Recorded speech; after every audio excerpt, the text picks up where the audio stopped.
Kita lanjutkan dialog kita terkait dengan penghapusan kelas BPJS Jadi Kris, dan malam ini telah bergabung di studio ada Pak Ling Ihsan Hanafi, Ketua Umum Asosiasi Rumah Sakit Swasta Indonesia ARSSI. Selamat malam Pak Ihsan. Selamat malam Mbak. Terima kasih telah bergabung. Nanti kami ingin mendengarkan bagaimana pendapat dari rumah sakit ya soal implementasi dari Kris.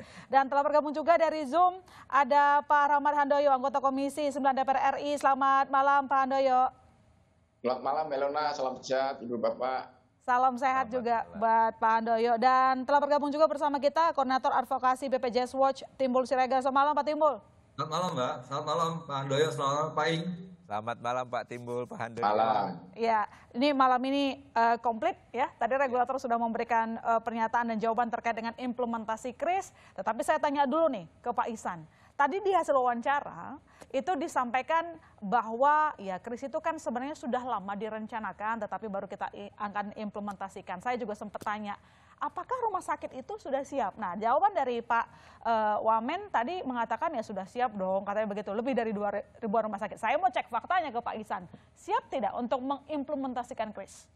Iya. Pada dasarnya kami tentunya di rumah sakit itu akan mengikuti regulasi apapun yang sudah ditetapkan oleh Kementerian Kesehatan ya.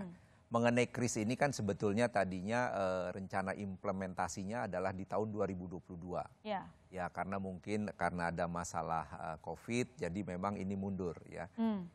Pada saat di 2022 akhir memang saat itu kita pertemuan juga dengan Kementerian Kesehatan, dengan DPR gitu ya. Memang akan dilakukan secara bertahap dan saat itu katanya mau diimplementasikannya tahun 2023 akhir. Itu udah selesai semua. Dan beberapa hari ini kami mendapat kabar bahwa nanti implementasinya adalah di 2025 gitu loh.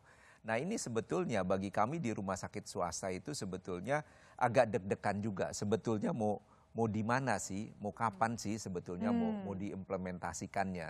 Ya tapi di sisi lain ya kami bersyukur juga ini diundurnya cukup panjang ke 2025 karena memang kami juga menghadapi kendala-kendala lah ya untuk mempersiapkan tempat tidur menjadi 4 tempat tidur ini. Oke, dalam implementasi Kris ini kan paling sederhananya untuk menjelaskan kepada Anda pemirsa bahwa nanti sistem kelas ini juga dibatasi ya untuk satu ruangan itu cuma 4 kamar tidur begitu. Nah, apakah ini menjadi salah satu concern rumah sakit dan apakah dalam implementasikan Kris ini bahwa rumah sakit swasta juga harus punya investasi tambahan lah supaya income-nya tetap bertahan, Pak?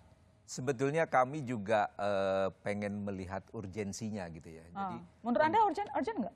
Urgennya apa sih begitu ya sampai kelas rawat inap standar ini karena menurut hemat kami di saat sekarang kondisi pelayanan sudah cukup bagus, pembiayaan juga sudah mengikuti di situ. Lebih baik menurut saya sih fokus aja sekarang bagaimana kita sama-sama meningkatkan mutu layanan. Akses pasien terhadap rumah sakit juga lebih mudah. Mutu layanan di rumah sakit juga bagus gitu. Yang kita harapkan tuh itu sebetulnya. Kami juga belum tahu sebetulnya hasil dari uji coba yang sudah dilakukan oleh pemerintah katanya. Menurut informasi kan sudah 10 rumah sakit yang diimplementasikan. Tapi saat implementasi itu bagaimana gitu ya? Bagaimananya tuh apakah pasien yang biasa di kelas 1, 2 tempat tidur terus saat dicoba menjadi 4 tempat tidur tuh respon mereka seperti apa? Ya. Terus harganya di harga berapa saat diuji coba di kelas standar gitu loh. Nah itu kita nggak tahu gitu loh, di harganya harga berapa gitu loh. Nah jadi kita juga belum tahu apakah nanti misalnya ke rumah sakitnya berdampaknya seperti apa tuh belum tahu. Jadi artinya masih nunggu detailnya gitu ya Pak? Belum tahu hitung-hitungannya. Hitung-hitungannya seperti apa sih kita belum tahu.